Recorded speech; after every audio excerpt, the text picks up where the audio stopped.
ఒకసారి గణేశుడు తన దంతాన్ని ఎందుకు విరుచుకున్నాడో మీకు తెలుసా?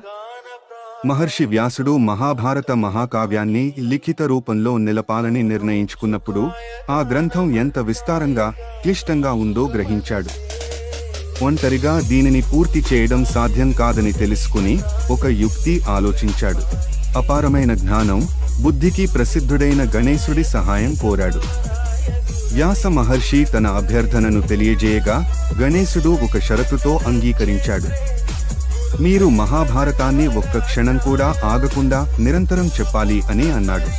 అందుకు వ్యాసుడు కూడా ఒక షరతు పెట్టాడు.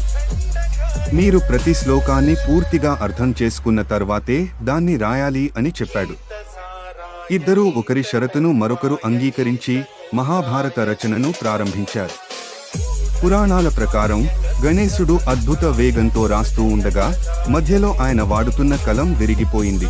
కాని రచన ఆగకూడదని భావించిన గణేశుడు వెంటనే తన స్వంత దంతాన్ని విరిచి దానినే కలంగా ఉపయోగించి మహాభారతాన్ని పూర్తి చేశాడు. అందుకే గణేశుడిని ఏకదంతుడు అని కూడా పిలుస్తారు.